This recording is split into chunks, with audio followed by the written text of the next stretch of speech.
I turned down the family trip. My sister always dumps her twins on me. At the airport, I quietly slipped away. The next morning, hundreds of texts. You ruined our vacation. Hey everyone, I'm Olivia, 29, and for years, I played the responsible one in my family.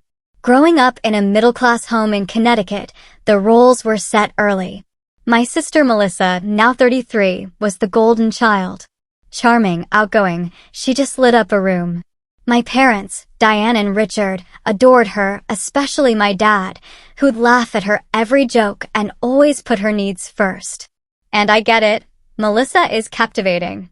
She makes friends at the grocery store and gets invited to parties by total strangers. Me? I was the steady, dependable sister.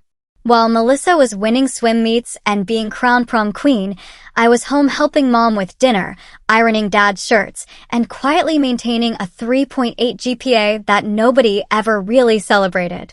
It wasn't that my parents didn't love me, they did. But there was always this unspoken expectation. I would be the reliable one, the one who never caused trouble or demanded attention. As we got older, those roles solidified. Melissa bounced through 3 college majors, all funded by my parents without a single complaint. When she wanted a gap year in Europe after graduation, again, no problem, they helped her with that too.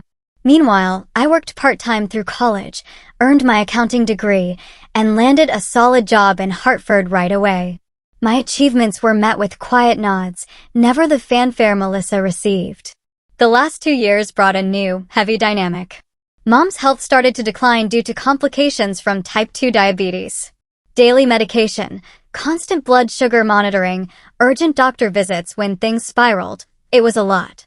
Dad tried, bless his heart, but he quickly became overwhelmed by the medical details. So, naturally, that responsibility fell to me. I researched her condition, organized her medications, drove her to appointments. Melissa?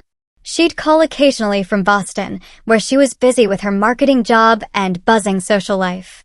Her concern was genuine, but fleeting.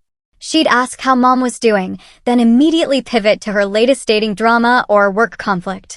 The idea for a family vacation to Maine actually came from Melissa. It was 3 months ago, during one of our rare family dinners, and mom had been having a particularly rough time with her health. What we all need, Melissa declared excitedly, is a change of scenery, a total reset. We should rent that cabin in Maine, the one the Andersons went to last summer. It's right on the lake, totally peaceful. Mom could rest, Dad could fish, and we could just relax together for once. The idea took hold instantly. Dad nodded enthusiastically, and Mom's eyes lit up in a way I hadn't seen in months. That sounds wonderful, Mom breathed, reaching for Melissa's hand. I've been feeling so cooped up lately. I hesitated. Summer was crazy at my firm. Taking a week off meant working double time before and after. And Mom's health. Were there medical facilities nearby? Was the cabin accessible? But seeing that spark of hope on Mom's face, I swallowed my concerns. Great, it's settled, Melissa announced, already pulling out her phone. I'll look into booking it next week. Next week turned into next month, then never. The actual planning, of course, fell to me. Melissa sent links, but never booked. Dad talked about fishing, but never researched permits. Mom was excited, but tired easily when trying to help. So, I took over. Lists, cabin booking, researching nearby medical facilities, planning menus for Mom's dietary needs, arranging time off work. It was exhausting. 2 days before we were supposed to leave, Melissa called me in a panic. Olivia, I completely forgot to request vacation days. Can you call the cabin and see if we can move the trip back a week? I gripped my phone so tight my knuckles turned white. Melissa, that's not possible. I've arranged everything around these dates. I've taken time off work, which wasn't easy.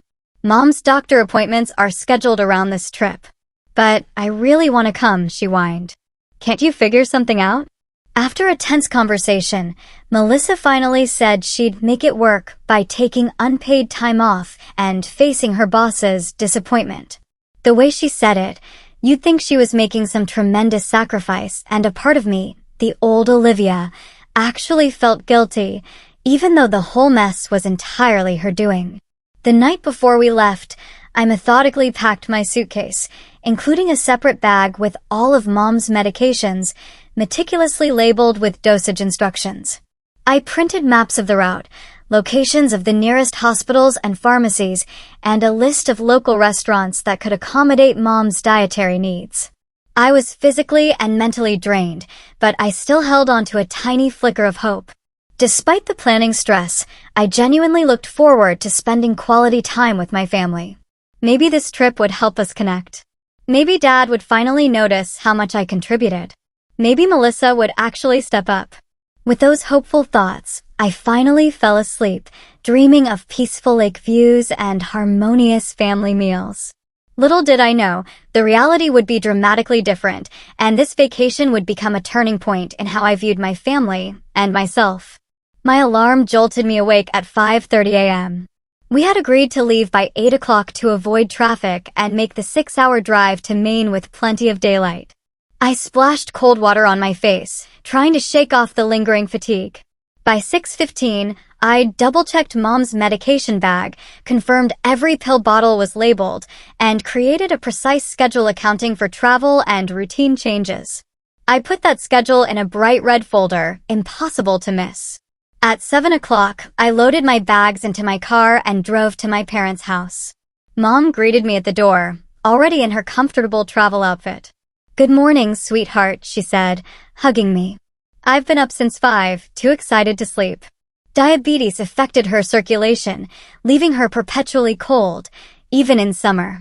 Dad was in the kitchen, nursing his second coffee, engrossed in a fishing magazine.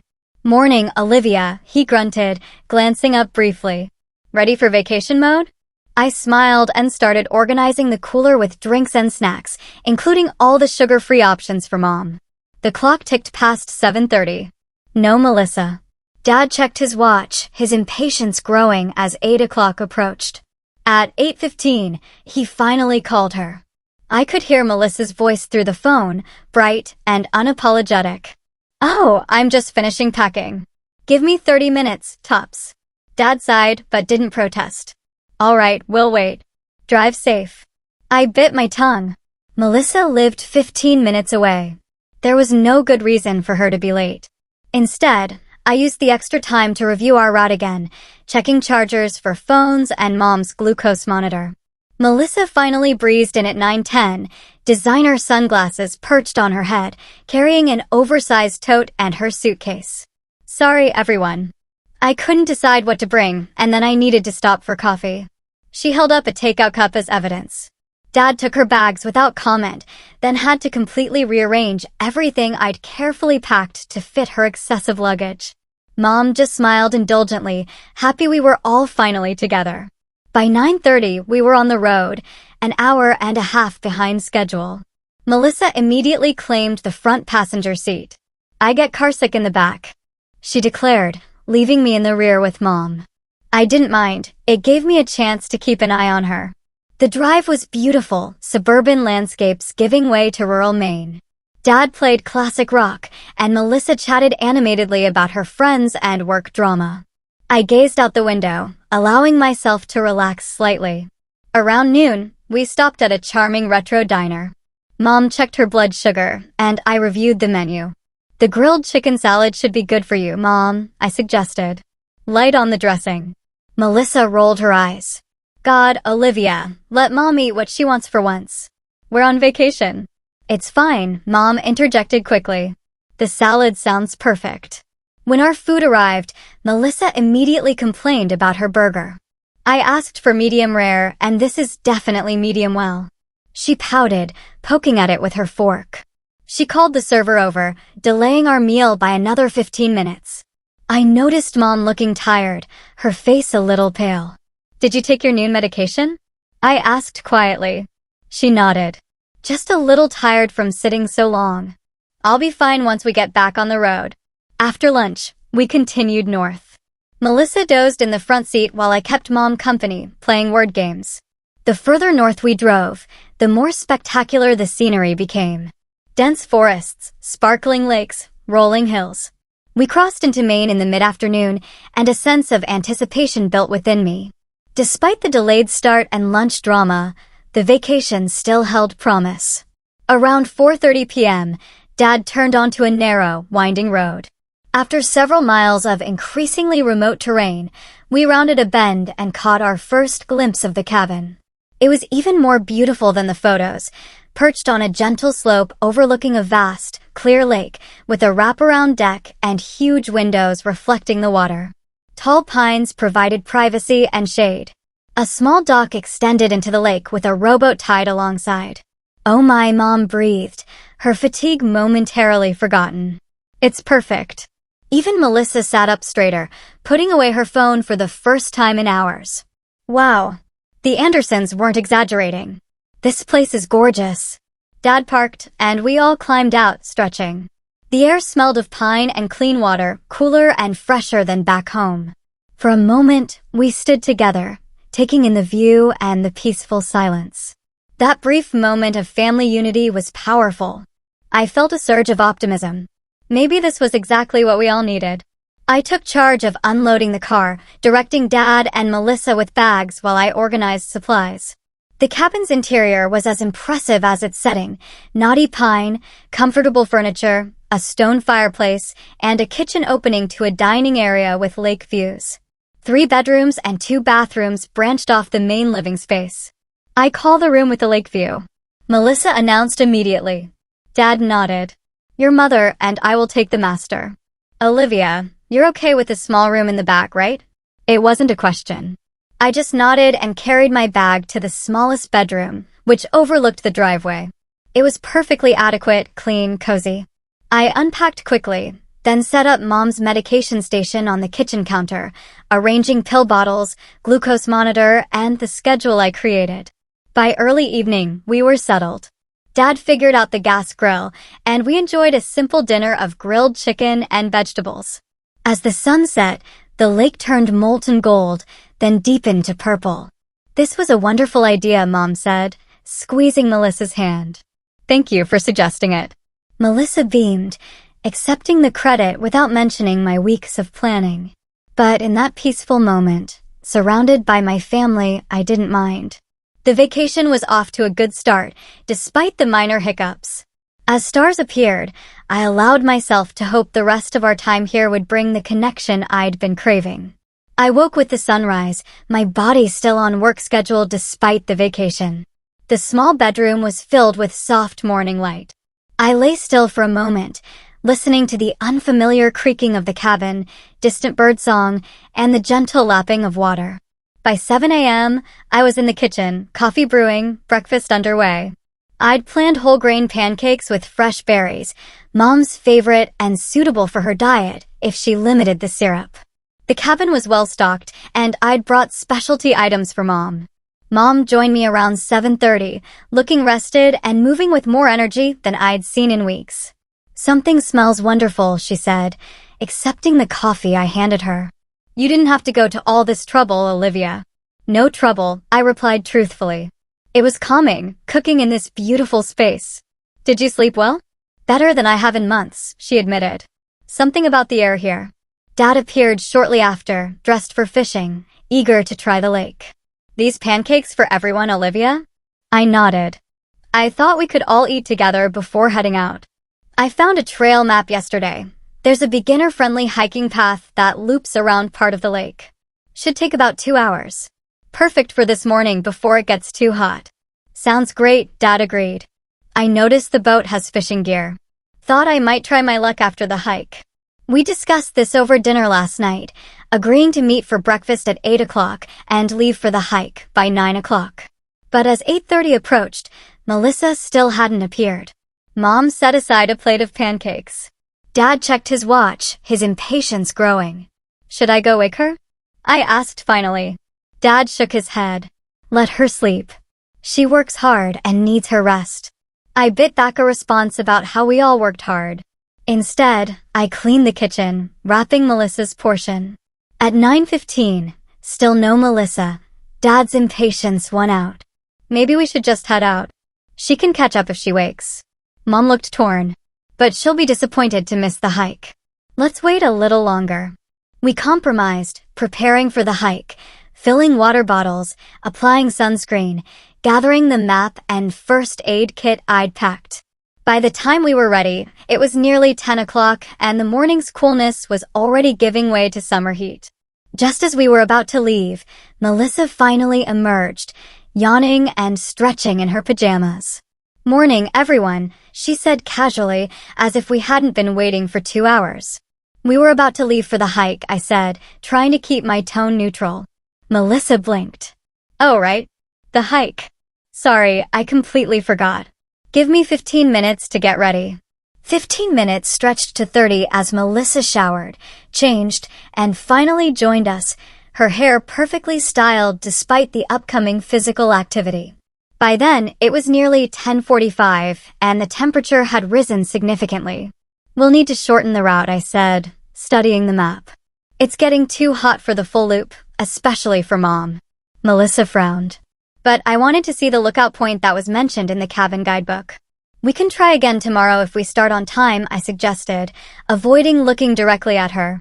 The abbreviated hike was still pleasant, winding through fragrant pine forests and occasionally opening to stunning lake views.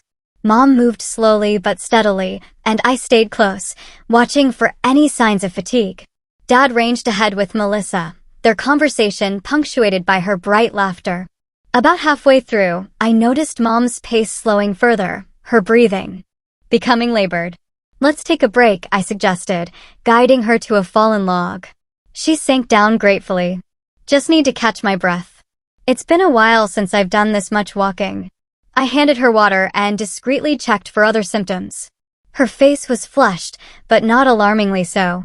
"How do you feel otherwise? Any dizziness or unusual fatigue?" "I'm fine, Olivia," she assured me, though she drank the water eagerly. "Just out of shape. Don't worry so much." Dad and Melissa had noticed our stop and doubled back. "Everything okay?" Dad asked, his brow furrowed. "Just taking a short rest," Mom replied before I could speak. "Enjoying the scenery." The rest of the hike was taken at a slower pace with more frequent breaks. By the time we returned to the cabin, it was past noon and genuinely hot. Mom went to lie down, insisting she was just tired.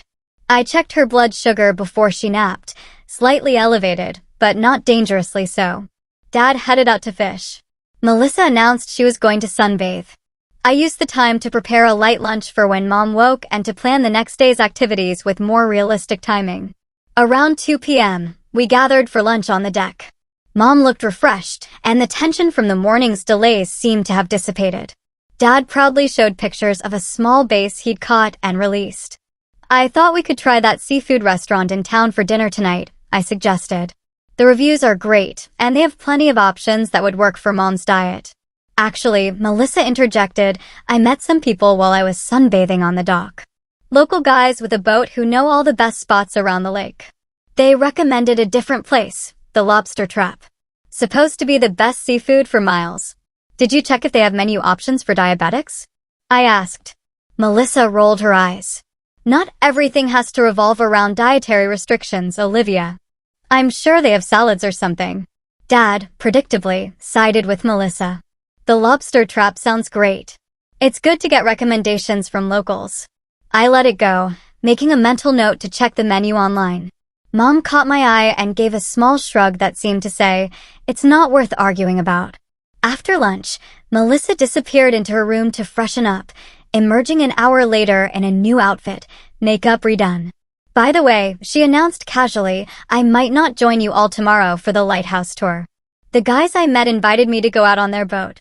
But we planned this together," Mom said, a note of disappointment in her voice. "I was looking forward to all of us seeing the lighthouse." "I know, Mom, but how often do I get to go boating with cute local guys? You understand, right?" Melissa's tone was wheedling, the same one she'd used successfully throughout childhood to get her way. "I guess so," Mom conceded. "Just be careful with strangers, honey." I couldn't keep quiet any longer. "Melissa, we came here for a family vacation. We've only been here one day, and you're already making separate plans. Don't be so controlling, Olivia." Melissa snapped. "Just because you have no social life doesn't mean I have to be glued to the family 24/7. "That's enough," Dad intervened, but his tone was milder than if I had spoken to Melissa that way. Melissa can spend one day doing her own thing. We'll still have plenty of family time. The exchange left a sour taste in my mouth. As we prepared for dinner, I caught Melissa texting rapidly, a small smile playing on her lips. She was already mentally checked out of family time, and we'd barely begun our vacation. The lobster trap turned out to be a touristy establishment with long wait times and a limited menu. Mom struggled to find suitable options and eventually settled for a plain grilled fish that came out dry and overcooked. Melissa dominated the dinner conversation with stories about her job and friends in Boston, barely asking about anyone else's life. Dad encouraged her, laughing at her anecdotes, while Mom smiled tiredly and picked at her food. I sat quietly, observing the family dynamics I'd known all my life playing out in this new setting. Melissa at the center, Dad facilitating her spotlight, Mom peacekeeping, and me on the periphery.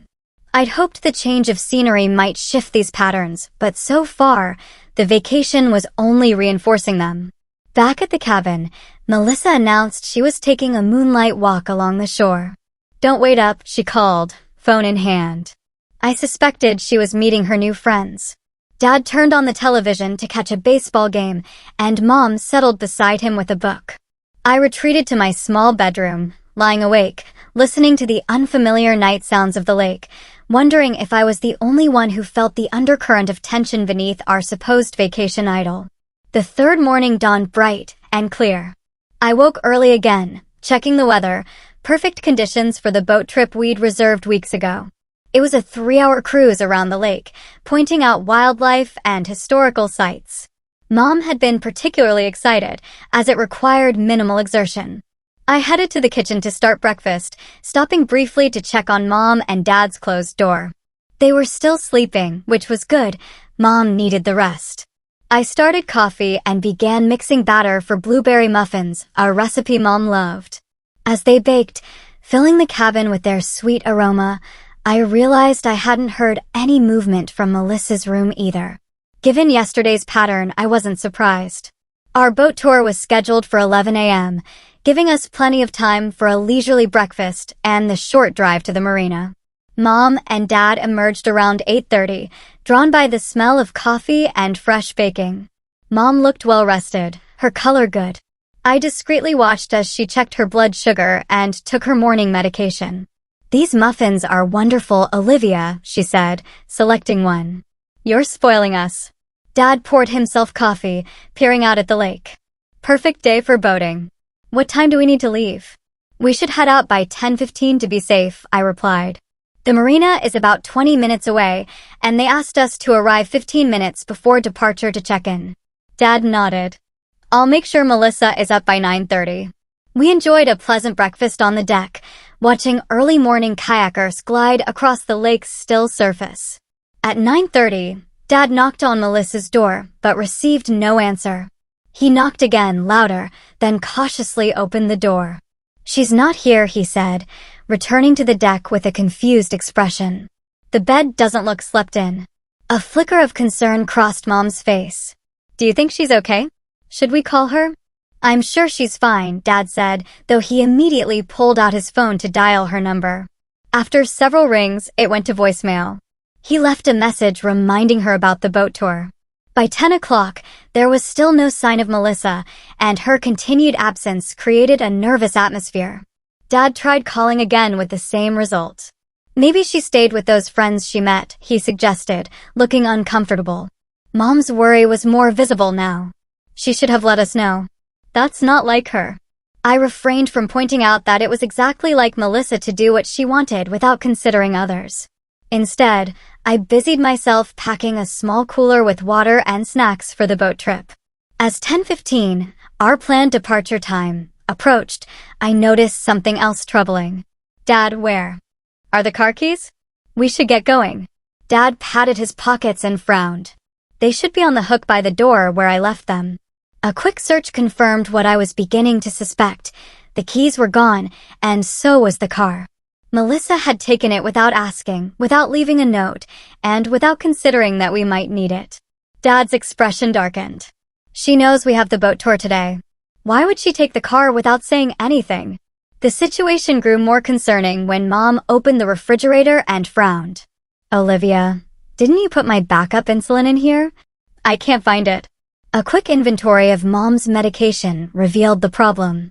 Her emergency insulin was missing from its designated spot in the refrigerator door. Most of her daily medications were still on the counter, but the insulin she might need in case of a blood sugar spike was gone. With a sinking feeling, I realized it must be in the small cooler bag I had packed for emergencies, the same bag that was now in the trunk of our missing car. "I need to call Melissa again," Dad said, his voice tight with anger. This time, he left a more urgent message. "Melissa, call us immediately. Mom's insulin is in the car and we need it. Plus, we're going to miss our boat reservation." The next hour was tense. We tried calling Melissa repeatedly, each call going to voicemail. Mom insisted she was fine for now. She had taken her regular morning dose and had enough medication for the day as long as her blood sugar remained stable.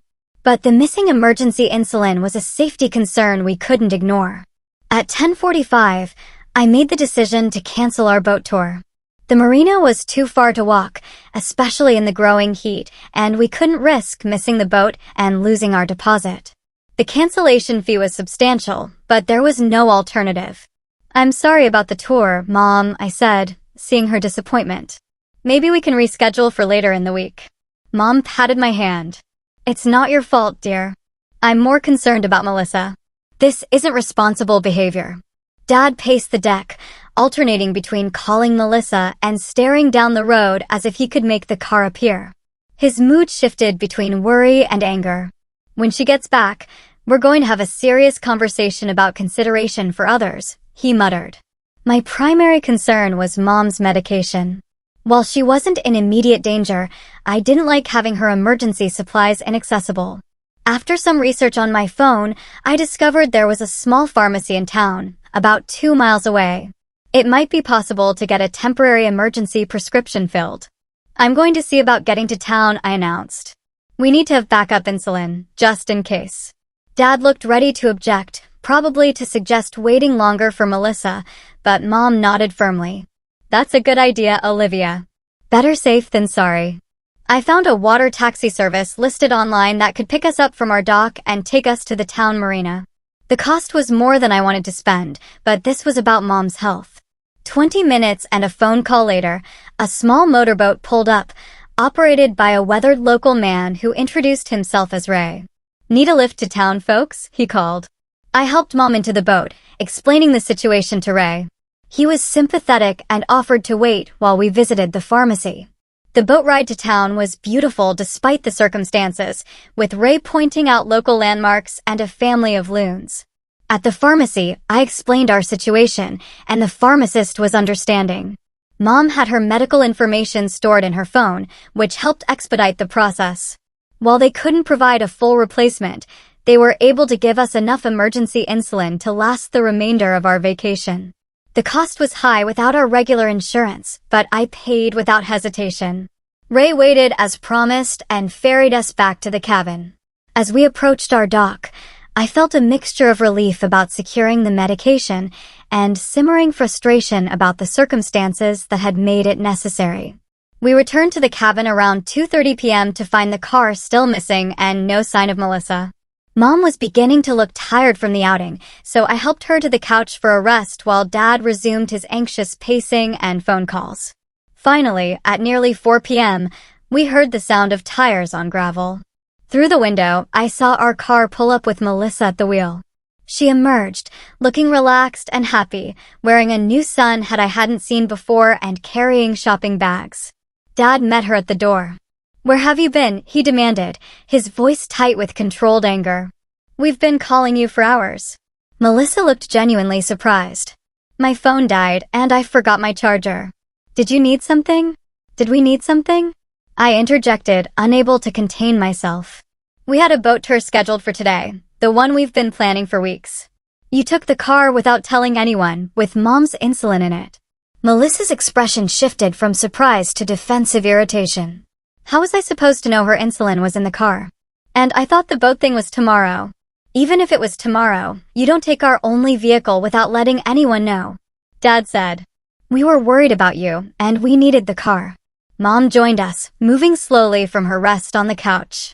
Honey, my emergency medication was in the cooler in the trunk. We didn't know where you were or when you'd be back. For a brief moment, Melissa looked contrite. I'm sorry about the insulin, Mom. I didn't know. Then her expression brightened. But look what I found in town. She held up her shopping bags. The cutest boutique with local crafts. I bought you a handmade scarf, Mom. The swift change of subject was classic Melissa. Deflect, distract, charm her way out of accountability. Usually it worked, especially with Dad. But this time, the issue was too serious to gloss over with gifts. Melissa, I said firmly, we had to hire a water taxi to get to town so we could get emergency medication. We lost our deposit on the boat tour. This isn't about forgetting or your phone dying. It's about basic consideration for others, especially Mom's health needs. You're overreacting as usual. Melissa snapped. Mom is fine. Nothing happened.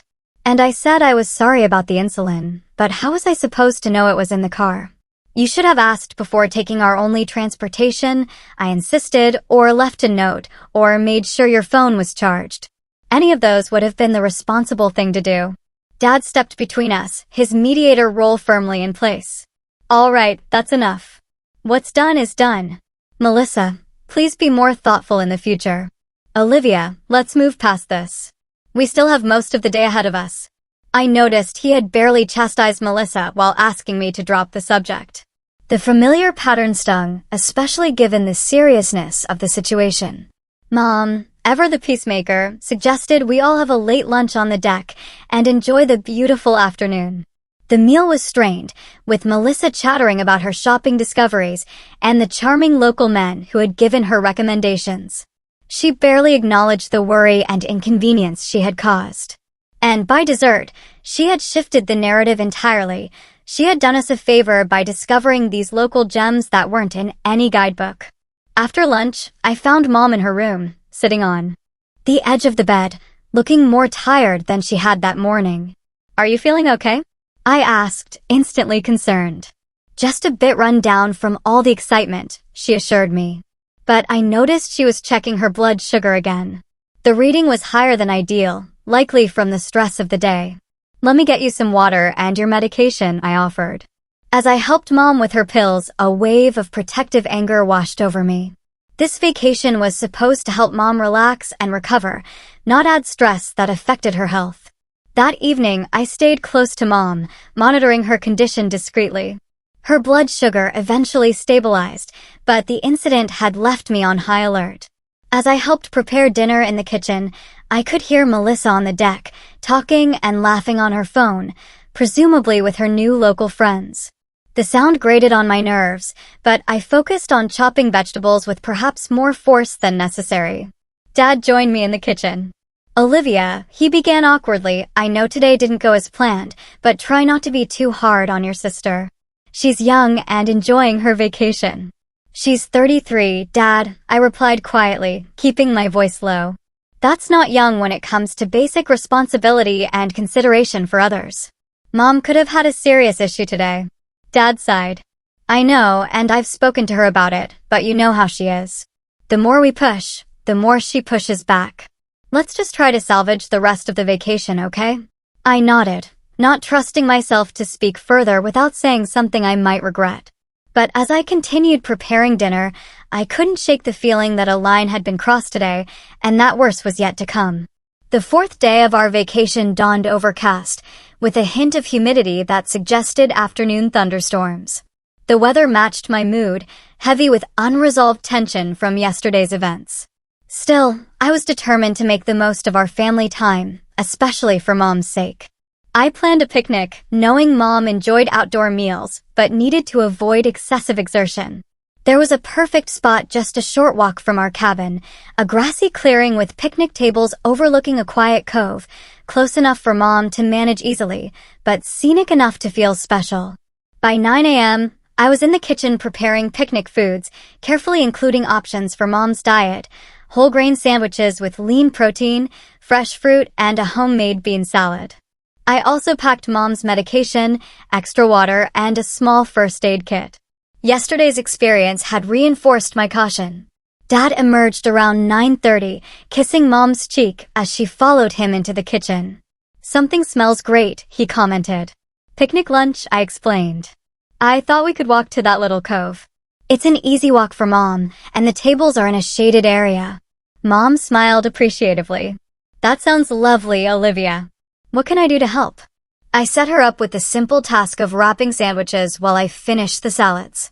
Dad volunteered to find the cabin's picnic supplies. Once again, no sign of Melissa. After yesterday, I decided not to count on her participation. But Mom still knocked gently on her door around 10:15. "Melissa, honey, we're planning a picnic lunch if you'd like to join us." To my surprise, Melissa's door opened almost immediately. She was already dressed and groomed, checking her phone. "A picnic? Sure, I could do that. What time are we going?" Mom looked pleased. "We were thinking around 11 o'clock, if that works for you." "Perfect," Melissa replied, her attention still partly on her phone. "That gives me time to finish answering these work emails."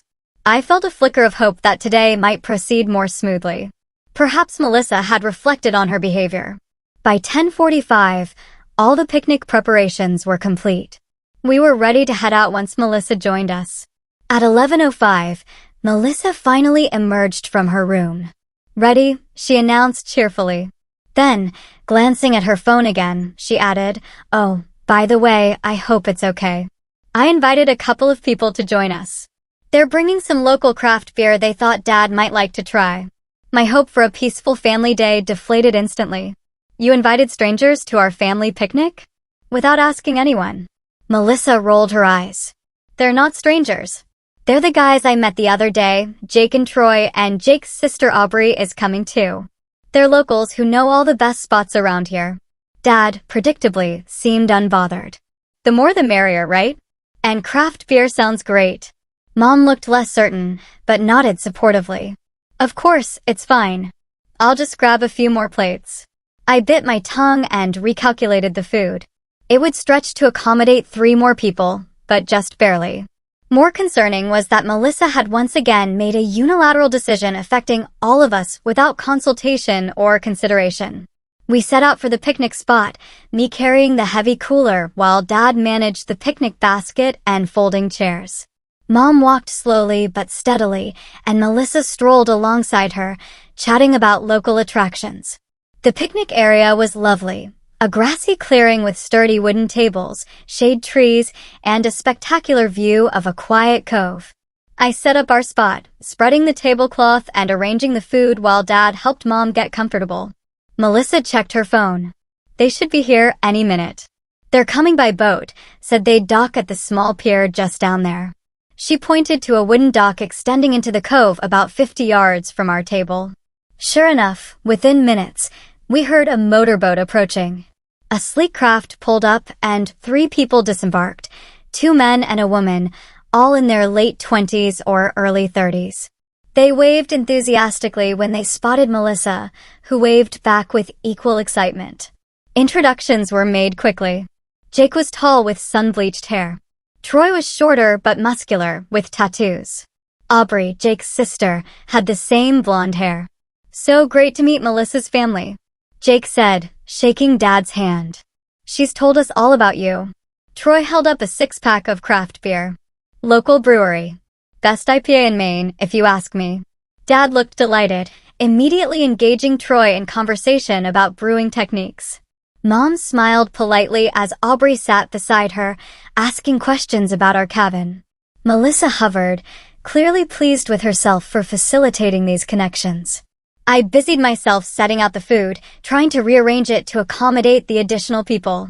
I overheard snippets of conversation. Jake, a seasonal fishing guide, Troy, who managed vacation properties, Aubrey, a remote graphic designer. The picnic began pleasantly enough. The local beer was excellent, according to Dad, who was soon deep in conversation with Troy. Mom seemed to enjoy Aubrey's company, though I noticed she was eating less than usual, possibly self-conscious about her dietary restrictions with strangers present. Trouble began about 20 minutes in when Jake, who had been watching Mom decline certain foods, asked bluntly, "Are you on some kind of special diet?" Melissa mentioned something about health issues. Mom looked uncomfortable. "Just managing diabetes," she said quietly. "Nothing to worry about." "My uncle had diabetes," Jake continued, seemingly oblivious to Mom's discomfort. "Lost a foot to it eventually. Nasty disease." Mom's face paled, and I intervened quickly. "We manage it very carefully," I said firmly. "Mom's doing great with her treatment plan." But Jake wasn't finished. "You should try this natural supplement my uncle started taking. Really helped with his blood sugar. I can get you some while you're here. My buddy sells it." "That's very kind," Mom replied diplomatically, "but I prefer to stick with my doctor's recommendations." Jake shrugged. "Suit yourself, but these pharmaceutical companies just want to keep you sick and dependent on their drugs. The natural stuff works better and doesn't have all those side effects." I felt a surge of protective anger. This stranger was giving dangerous medical advice to my mother within minutes of meeting her. Before I could respond, Melissa jumped in. "Jake owns a health food store in town," she explained, as if that qualified him to give medical advice. "He knows a lot about alternative treatments." The conversation shifted as Troy produced a flask of what he called homemade moonshine and began pouring small amounts into plastic cups. Dad accepted one, as did Melissa and Aubrey. Mom and I declined politely. As the afternoon progressed, the dynamic became increasingly uncomfortable. Jake, Troy, and Aubrey consumed most of the beer they'd brought, plus the moonshine, growing louder and more overbearing. Melissa matched their drinking, giggling at their jokes and seeming to forget we were there. "Tell them about that time you stole your dad's car in high school, Mel," Troy encouraged, using a nickname I'd never heard anyone call my sister. Melissa launched into a story I'd never heard before about taking Dad's car without permission when she was 16 and going to a party. The way she told it made it sound like a hilarious adventure rather than dangerous and illegal behavior. Dad looked uncomfortable, possibly because he had no memory of this incident. "I don't remember that happening," he said when she finished. "Oh, you never knew." Melissa laughed. "I got the car back before you woke up. Mom caught me, but she never told you." Mom frowned. "Melissa, that's not. Remember how you made me promise never to do it again, and we kept it our little secret?" Melissa continued, cutting Mom off. "You were always covering for me." I watched Mom's face, seeing the hurt and confusion. This story was clearly fabricated, but Melissa was rewriting our family history to impress her new friends. The final straw came when Troy and Jake began tossing a frisbee nearby, becoming increasingly reckless as the alcohol affected their coordination. A wild throw from Troy sent the frisbee crashing onto our table, knocking over drinks and sending food to the ground. "Sorry about that," Troy called, not sounding particularly sorry. Neither he nor Jake made any move to help clean up. As I scrambled to salvage what I could, I noticed Mom looking pale and tired. I discreetly checked her blood sugar and found it lower than it should be. She needed to eat something substantial soon. "Mom, are you feeling okay?" I asked quietly. She nodded but admitted, "I'm a bit tired, and I should probably eat something more substantial than these snacks." I turned to the group. "I think we should head back to the cabin. Mom needs to rest." Melissa frowned. "We just got here. It's barely been 2 hours. Your mom's not looking great," Aubrey commented, more observant than her brother and friend. "Maybe you should take her back." Jake waved dismissively. "She's fine. Just give her one of those granola bars." The casual dismissal of Mom's health needs by this stranger was the last straw. I stood up, my voice firm. "We're going back now. Mom needs proper food and rest." Melissa looked embarrassed. "Olivia, stop being so dramatic." "Mom, are you really not feeling well, or is Olivia overreacting as usual?" Mom, never one to create conflict, hesitated. "I am a bit tired," she admitted. "But you can stay if you want, Melissa. Dad can help me back." "Actually," I said, looking pointedly at the mess on the table and ground, "I think we should all go. The picnic is pretty much ruined anyway." Melissa glared at me, but was interrupted by Troy before she could respond. "Hey, no worries. Why don't we all head back to your cabin? We can bring the boat around to your dock. Got plenty more beer on board. Alarm bells rang in my head. The last thing Mom needed was 3 intoxicated strangers invading our cabin. That's not necessary, I said firmly. We have plans for the evening. No, we don't. Melissa contradicted. That's a great idea, Troy. You guys can come see our awesome cabin and hang out on the deck. Dad looked torn, glancing between Mom's tired face and Melissa's excited one. To my surprise, he sided with me. I think today isn't the best day for more company. Your mother needs to rest. Melissa's face flushed with anger and embarrassment. Fine, but I'm staying with my friends. I'll catch a ride with them. The walk back to the cabin was tense and silent. Dad supported Mom, who was moving more slowly than usual. I carried our picnic supplies, leaving nothing behind despite Troy's assurance that they would clean up later. Once we reached the cabin, I immediately prepared a proper meal for Mom and made sure she took her medication. While Dad helped Mom settle in for a rest, I cleaned up the remaining picnic supplies, my frustration building with every sticky container and crumpled napkin. We had planned a simple family picnic, and Melissa had turned it into a chaotic social event with strangers who disrespected our mother's health condition. Around 6 p.m., I heard the sound of a boat approaching our dock. Looking out the window, I saw the same motorboat, now carrying Melissa, Jake, Troy, and Aubrey. They were laughing loudly as they climbed onto our dock, clearly more intoxicated than they had been at the picnic. Dad came to stand beside me at the window. Looks like Melissa brought her friends back anyway, he observed, his tone unreadable. Dad, Mom needs quiet to rest. These people were disrespectful about her health, and they're clearly drunk. We can't have them here. Dad sighed. Let me talk to Melissa. He went out to the dock while I stayed by the window, watching. I could see Dad speaking to Melissa, who responded with animated gestures that suggested disagreement. After a minute, Dad turned to Jake and said something that made the other man shrug. Then, to my dismay, Dad seemed to relent, gesturing toward the cabin in what looked like an invitation. Minutes later, the whole group trooped onto our deck, Melissa leading the way with a triumphant expression. Dad followed, looking resigned. Troy carried more beer, and Jake had a portable speaker already blaring music. Mom's trying to rest, I said as they entered, keeping my voice level with effort. We'll keep it down, Melissa promised, though the volume of her voice belied her words. We're just going to hang out on the deck. You don't have to join us if you're going to be a buzzkill. The next hour was excruciating. From the kitchen, where I prepared a light dinner, I could hear the increasing volume of music, laughter, and conversation. Mom emerged from the bedroom, looking troubled by the noise, but unwilling to complain. When Aubrey came inside to use the bathroom, she paused by the kitchen. Your sister is something else, she commented. She told us you guys are loaded, said your dad owns some big company back home. I stared at her in confusion. That's not true. My dad is a high school science teacher. Aubrey looked surprised.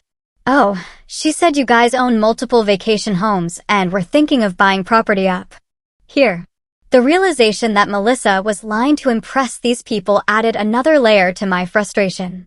When Aubrey rejoined the group outside, I heard Troy's voice carrying through the open deck door. So, when are you going to cook that fancy dinner you promised us, Mel? I'm starving. Melissa's reply was clearly audible. Olivia will make something for everyone. She loves playing housemother. It's her whole personality. That was when I reached my breaking point. I walked onto the deck where the 4 of them were lounging with drinks, while Dad sat uncomfortably at the edge of the group. Melissa, I said, my voice tight with controlled anger. Can I speak with you inside, please? She rolled her eyes dramatically for her friend's benefit. Whatever it is, just say it here, Liv. I bristled. I'm not cooking dinner for your friends. In fact, I think they should leave. Mom isn't feeling well. Their noise is disturbing her rest, and frankly, they've been disrespectful since they arrived. Jake sat up straighter. Whoa, that's harsh. We're just having a good time. At our family cabin. During our family vacation. While my mother, who has health issues, is trying to rest, I pointed out. Melissa invited you without consulting anyone, and you've overstayed your welcome. Melissa jumped to her feet. You don't get to decide who's welcome here. This is Dad's cabin rental, not yours. Dad cleared his throat. Actually, Olivia has a point. It is getting late, and your mother needs quiet. Melissa's face flushed with anger. You're taking her side? After I finally made some friends who could show us the best parts of this place. Troy stood up, swaying slightly. No worries. We can tell when we're not wanted. Come on, Mel. Grab your stuff. You can crash at my place tonight. That suggestion created an entirely new problem. Melissa, you are not going to a stranger's house to crash after drinking all day, I said firmly. I'm 33 years old. You don't get to tell me what to do. Melissa shouted, loud enough that I was certain Mom could hear from inside. Dad finally took a stand. Melissa, you're staying here tonight. Your friends need to leave. What followed was an ugly scene. Melissa alternated between arguing and pleading while her friends gathered their things with obvious annoyance. Jake muttered something about uptight family as he collected his speaker. Troy tried to convince Melissa to leave with them one more time, but Dad physically stepped between them, his teacher's authority finally making an appearance. After they departed, Melissa stormed to her room and slammed the door. Dad slumped into a deck chair, looking exhausted. I went inside to check on Mom, finding her sitting at the kitchen table with tears in her eyes. I'm sorry about all that, I said, sitting beside her and taking her hand. This isn't how I imagined our family vacation, she said softly. I just wanted us all to spend time together and enjoy each other's company. As I comforted Mom, the weight of the past 4 days settled heavily on me. The pattern was clear. Melissa would continue to prioritize her own desires. Dad would enable her until pushed to the absolute limit. And Mom and I would be expected to accommodate and forgive without complaint. But for the first time, I was questioning whether I wanted to participate in this dynamic any longer. The morning of our 5th day at the lake dawned gray and drizzly, the weather matching the heavy, unresolved tension inside the cabin. Mom and Dad were having coffee when I emerged from my room, their conversation stopping abruptly as I entered. Melissa's door remained firmly closed. Good morning, I said, pouring myself coffee. How are you feeling today, Mom? Better after a full night's rest, she replied, with a small smile that didn't quite reach her eyes. The strain of yesterday's events was visible in the slight slump of her shoulders. Dad cleared his throat. I was thinking we could drive to that lighthouse today, the one in the guidebook. The rain is supposed to clear by noon. I nodded, appreciating his attempt to salvage something. That sounds nice. The views are supposed to be spectacular, and they have a small museum about the area's maritime history. The tentative peace was shattered when Melissa finally emerged around 10 a.m., looking hungover but defiant. She poured coffee and leaned against the counter rather than joining us at the table. Morning, she said flatly. What's the plan for today? Dad explained the lighthouse idea, his tone carefully neutral. Melissa listened, sipping her coffee, then said, Actually, I made other plans. Jake and Troy are picking me up at noon. They're taking me to this hidden beach that only locals know about. The same people who had been asked to leave just last night were now expected to be welcomed back. I exchanged a glance with Dad, who looked troubled but hesitant to create more conflict. Melissa, Mom began gently. We'd really like to do something as a family today. We've barely spent any time together on this trip. We've been together plenty, Melissa countered. I'm allowed to have some fun on my vacation, too, you know. Of course you are, Dad said placatingly. But after yesterday. After yesterday, what? Melissa interrupted. After Olivia was rude to my friends and embarrassed me. After you kicked them out like they were criminals instead of people just trying to show us a good time.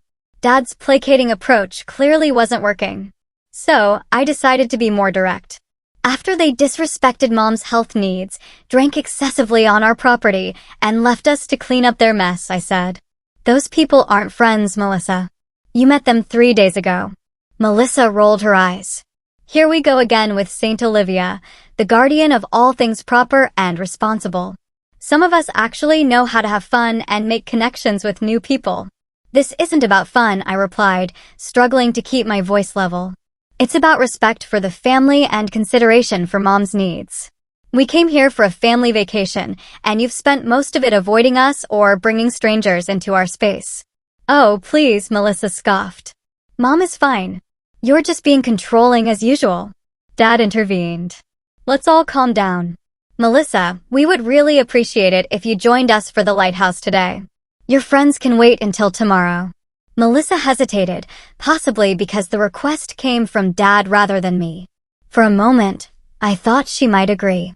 Then her phone chimed with a text message.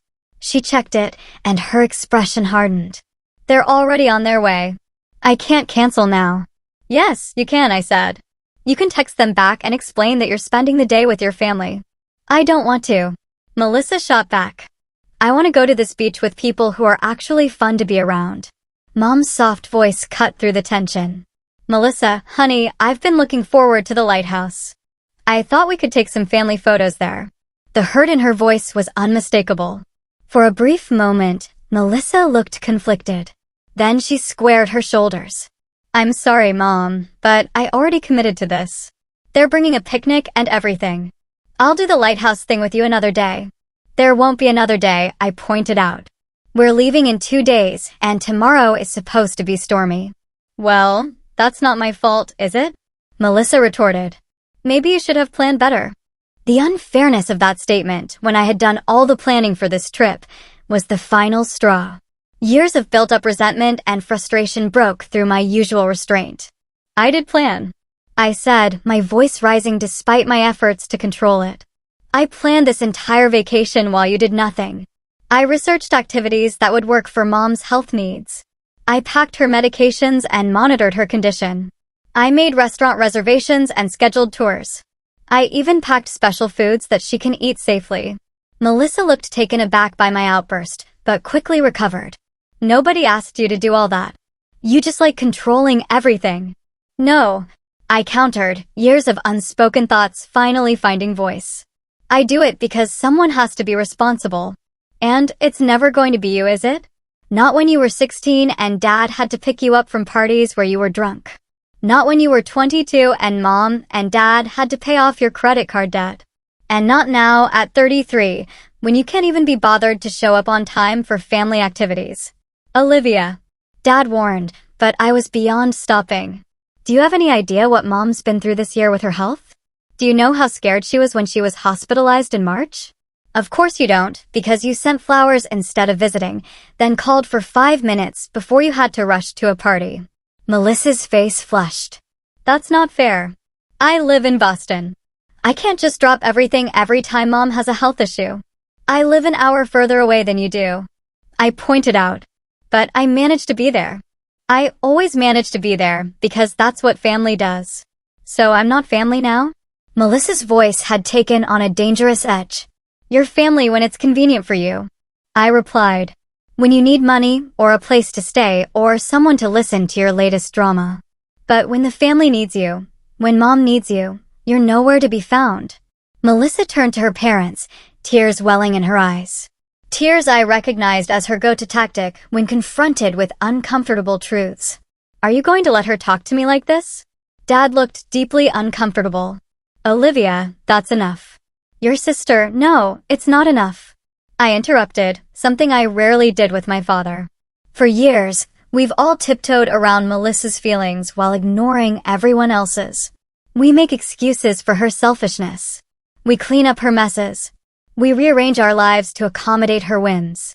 And what has it gotten us? A family vacation where Mom's health is jeopardized, Dad's stressed, and I'm treated like a servant expected to cook and clean for Melissa's random friends. Mom's quiet voice broke through my tirade. Olivia, please. I'm sorry, Mom, but it needs to be said, I continued, gentler now. I love all of you, but this dynamic isn't healthy for anyone.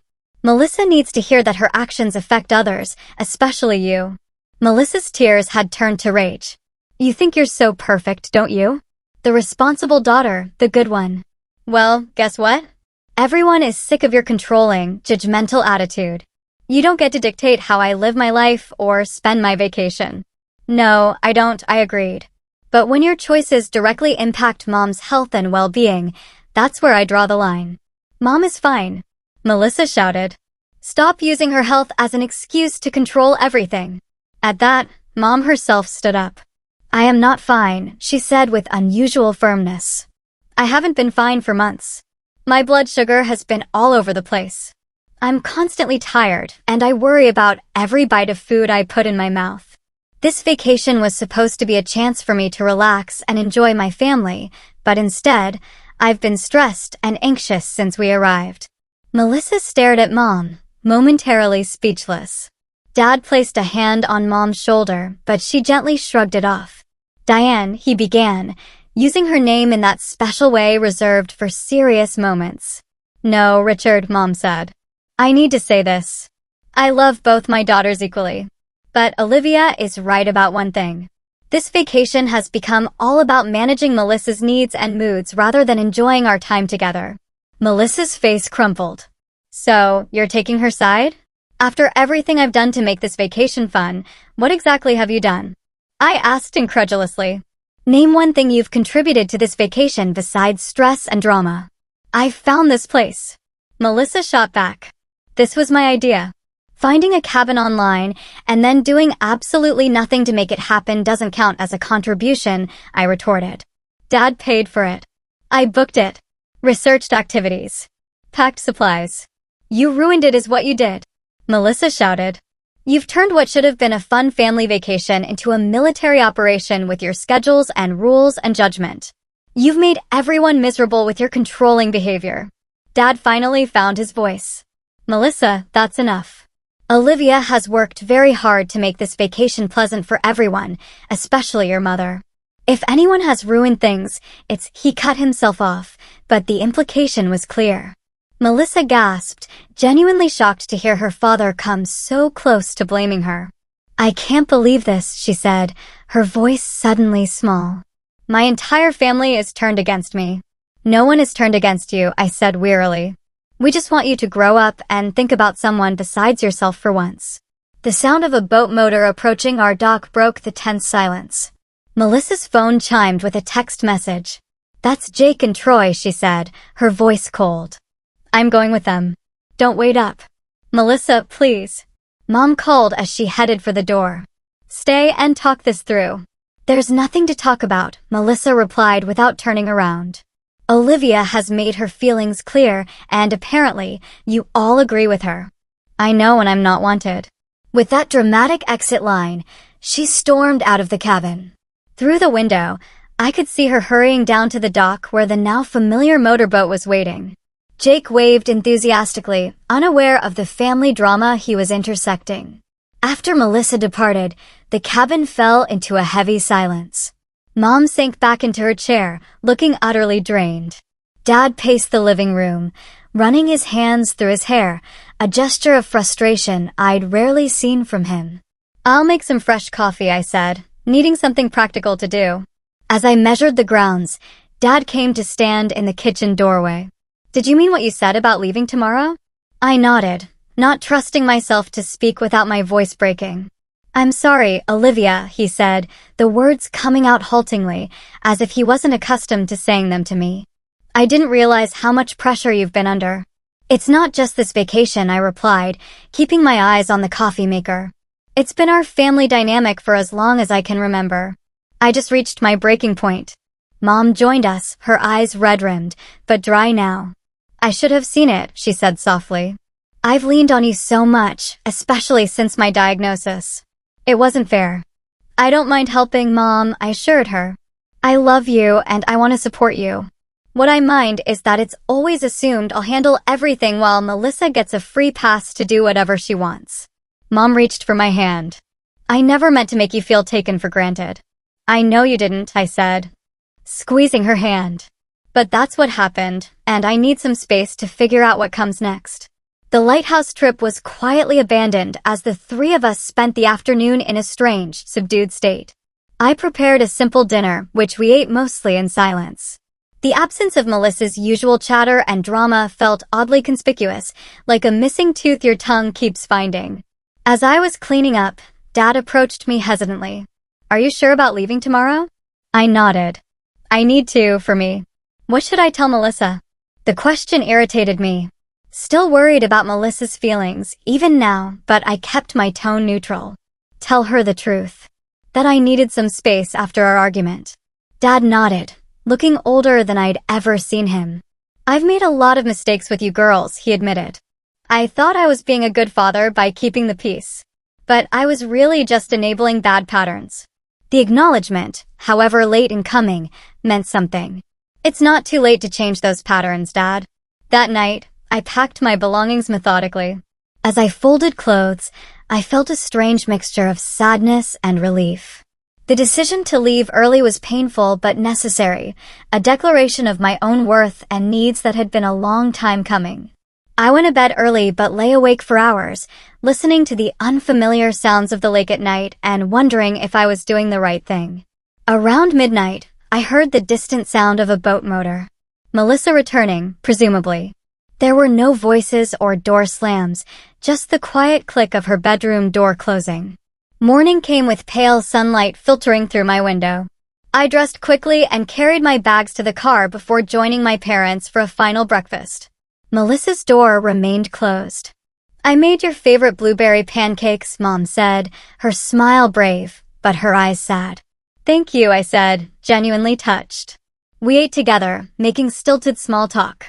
As I was helping clear the dishes, Melissa's door finally opened. She appeared in the kitchen doorway, looking subdued. "You're really leaving?" she asked, her voice lacking its usual edge.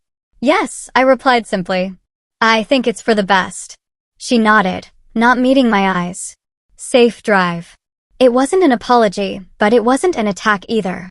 It was almost conciliatory. The goodbyes were emotional but restrained. Mom hugged me tightly, whispering, "Call me when you arrive safely." Dad's embrace was awkward but heartfelt. Melissa hung back, offering only a stiff nod.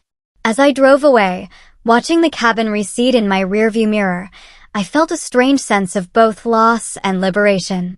For the first time in my adult life, I had chosen my own needs over family expectations.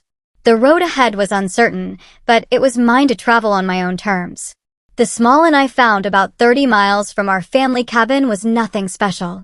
A standard roadside establishment with clean rooms and a view of pine trees rather than the lake. But it offered something I desperately needed: space to think. After checking in, I sat on the edge of the bed and let the emotions I'd been controlling wash over me. Tears came hot and fast, a release of tension and grief for the family vacation that should have been, for the relationship with my sister I'd never truly had, for the years of feeling invisible despite always being needed. When the waves subsided, I took a long shower, ordered a pizza, and spent the evening watching mindless television. The simplicity was healing in its own way. No schedule to maintain, no one's needs to anticipate, no tension to navigate. I called Mom as promised to let her know I'd arrived safely. The conversation was brief but gentle. "Get some rest," Mom said before hanging up. "You deserve it."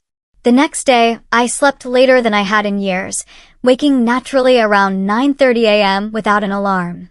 After a leisurely breakfast at the inn's modest restaurant, I spent the morning catching up on work emails. It wasn't exactly a vacation activity, but it felt productive and normal in a way the cabin experience hadn't.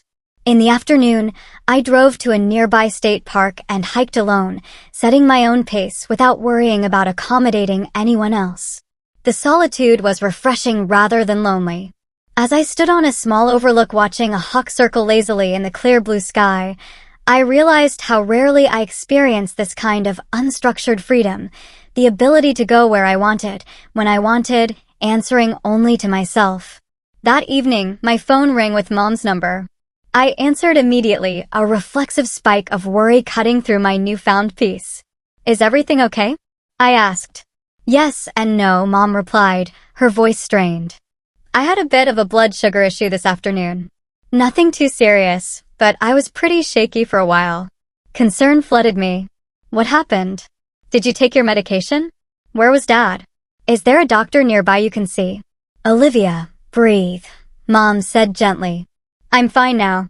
My blood sugar dropped suddenly. Probably from the stress of everything, to be honest. "Your father helped me get some juice and crackers, and I stabilized. I wanted to hear your voice." The admission touched me deeply. "I'm glad you called. How are things otherwise?" Mom sighed. "Quiet. Your father took the boat out fishing." "Melissa, Well, Melissa has been gone most of the day with those friends of hers. My jaw tightened. Even after what happened? After your health scare. She doesn't know about it, Mom admitted. She left before it happened, and we haven't seen her since. The old anger flared, but I tamped it down.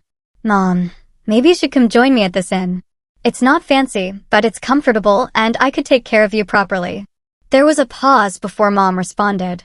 That's very sweet, but I think I need to stay and see this through with your sister. Running away won't solve the underlying issues. Her words, though not intended as such, felt like a gentle rebuke of my own decision to leave.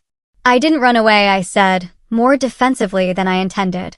I removed myself from a toxic situation. Of course you did, honey, Mom said quickly. And you were right to do it. I didn't mean to imply otherwise.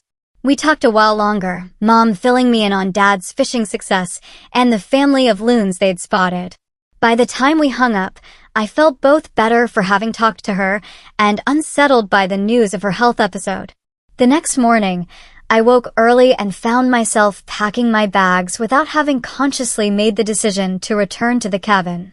Something in Mom's voice the night before had triggered my protective instincts.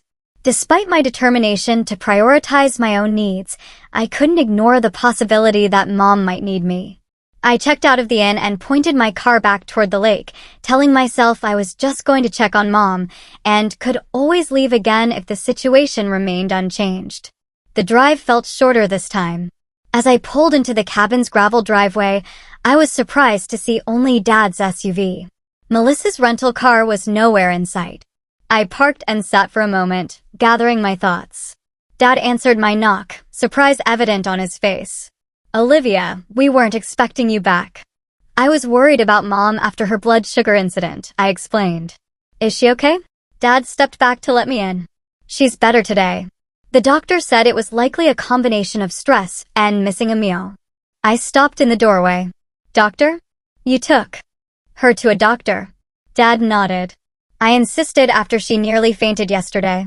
There's a medical center in town, the same one you researched before we came. They were very helpful. The fact that Dad had taken charge of the situation and followed through on getting Mom medical attention was unexpected but heartening. Where is she now? Resting in the bedroom. The doctor recommended taking it easy today. Dad hesitated, then added, she'll be happy to see you. I carried my bag inside and went directly to the master bedroom. Mom was propped up against pillows, reading a novel.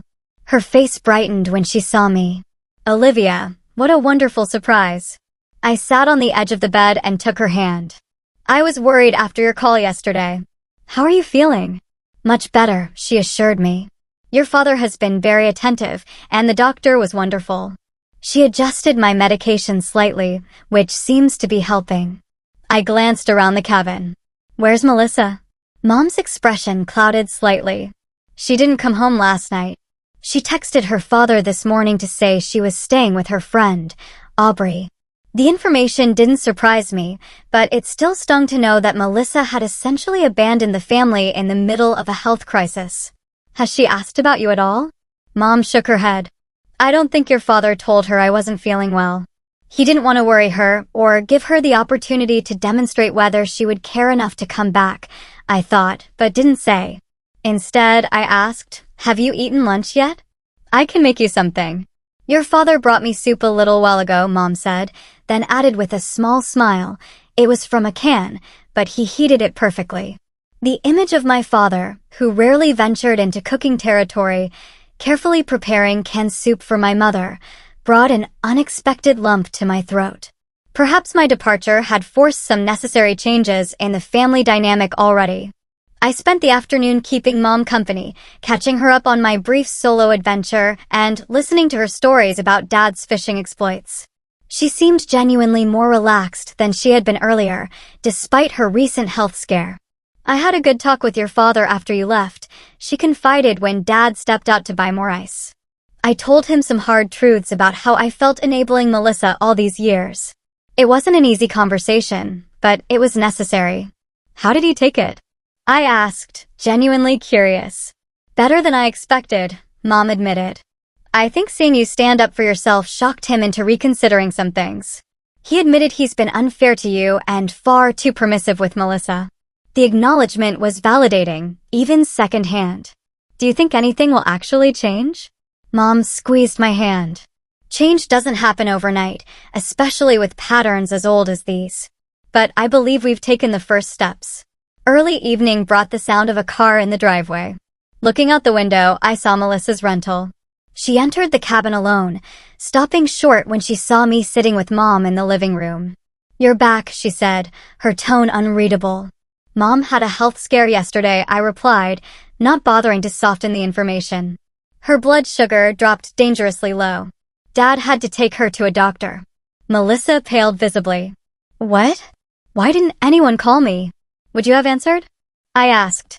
"Or were you too busy with your new friends to care about your family?" "Olivia," Mom warned gently. Melissa's expression cycled rapidly through shock, guilt, and defensiveness. "I would have come back if I'd known," she insisted. "Is she okay? Are you okay, Mom?" "I'm fine now," Mom assured her. "Just tired." The doctor adjusted my medication. Melissa approached hesitantly and perched on the arm of the couch near Mom. "I'm sorry I wasn't here." The apology seemed genuine, which caught me off guard. I had expected more defensiveness, more deflection of responsibility. Mom patted Melissa's hand. "You're here now." Dad returned with the ice and groceries, pausing briefly when he saw Melissa, but offering a neutral greeting. The four of us existed in an awkward truce for the remainder of the evening. Everyone careful with their words, the recent conflicts hovering unspoken in the air between us.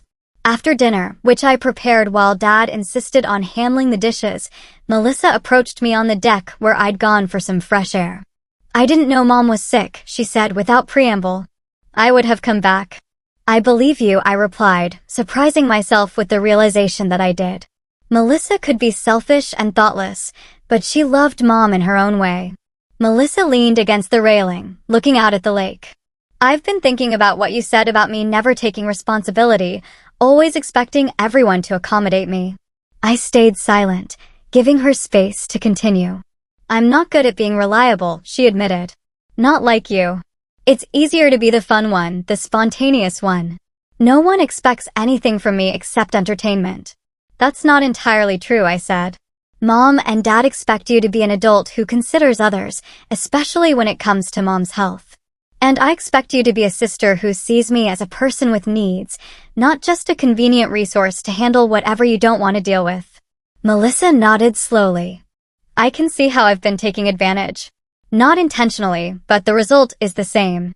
She turned to face me directly. "I can't promise I'll suddenly become as responsible as you overnight, but I am sorry for how I've treated you, especially on this trip." It wasn't a perfect apology, but it was more self-awareness than Melissa had ever demonstrated. "Thank you for saying that." "So, where do we go from here?" she asked. "One day at a time," I replied, starting with finishing this vacation with as little drama as possible for Mom's sake. The final 2 days of our family vacation passed in a state of cautious reconciliation. Melissa actually joined us for meals and activities, though she did slip away once to say goodbye to her local friends. More significantly, she made an effort to help with Mom, offering to get her medications or asking if she needed anything before disappearing to her room. Dad, too, showed subtle but meaningful changes. He consulted me about activities suitable for Mom rather than automatically deferring to Melissa's preferences. He stepped up with practical tasks without being asked. And most importantly, he began to hold Melissa accountable for her commitments, giving her a pointed look when she was late for breakfast on our final day. On the morning of our departure, as we packed the cars, Mom pulled me aside. "Thank you," she said simply. "For what?" "For having the courage to speak your truth, even when it was painful. Sometimes a family needs a disruption to see the patterns they're trapped in." I hugged her tightly. "I'm sorry I left you." "Don't be," she insisted. That act of self-respect did more to change things than years of silent accommodation ever could. The drive home was split between the 2 cars, Dad and Mom in the SUV, Melissa and I in her rental. The arrangement, suggested by Dad, forced Melissa and me to spend several hours in close quarters, navigating conversation without the buffer of our parents. It was awkward at first, but gradually, we found our way to more honest communication than we'd had in years. Melissa admitted feeling jealous of my closeness with Mom, especially since her health issues began. I confessed to resenting her freedom and the way she seemed exempt from family responsibilities. I've always admired how together you are, Melissa said at one point, surprising me. You make adulting look effortless. I laughed. Trust me, it's not. I'm constantly worried I'm doing it wrong. You worried about doing something wrong, she said. I thought that was my department. The shared laughter felt like the beginning of something new. Not a complete resolution, but a crack in the wall that had grown between us. Back home, the changes that began at the lake continued to unfold gradually. 3 months after our eventful vacation, we gathered for family dinner at Mom and Dad's house. Mom's health had stabilized, and she looked better than she had in months. The most remarkable change was in our family dynamic. Dad consulted me about important decisions rather than automatically deferring to Melissa. Mom was more forthright about her needs rather than trying to accommodate everyone else first. And Melissa, while still Melissa in many ways, made visible efforts to be more considerate, calling Mom regularly and even remembering Dad's birthday without a reminder.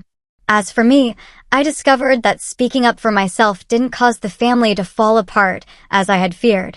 If anything, it strengthened us by replacing unhealthy patterns with more honest communication. I began setting clearer boundaries around my time and energy, and to my surprise, my family largely respected them. The vacation that I thought had been ruined turned out to be transformative in ways I never expected. By standing up for myself, even when it meant being cast as the villain temporarily, I had initiated necessary changes that benefited everyone. The pain and conflict had been worth it for the healthier family dynamic that emerged. I learned that sometimes, the most loving thing you can do for your family is to love yourself enough to demand respect. That setting boundaries isn't selfish, it's essential for authentic relationships. And most importantly, that it's never too late to change family patterns that no longer serve anyone well. Our main vacation wasn't the idyllic experience I had planned, but it gave us something more valuable, a new understanding of each other, and the courage to create healthier ways of being family. In the end, that was worth more than any perfect vacation could have been. Have you ever had to stand up for yourself with family, even when it made you temporarily the bad guy? Share your experience in the comments below. If you enjoyed this story, hit that like button and subscribe for more stories of family struggles and healing.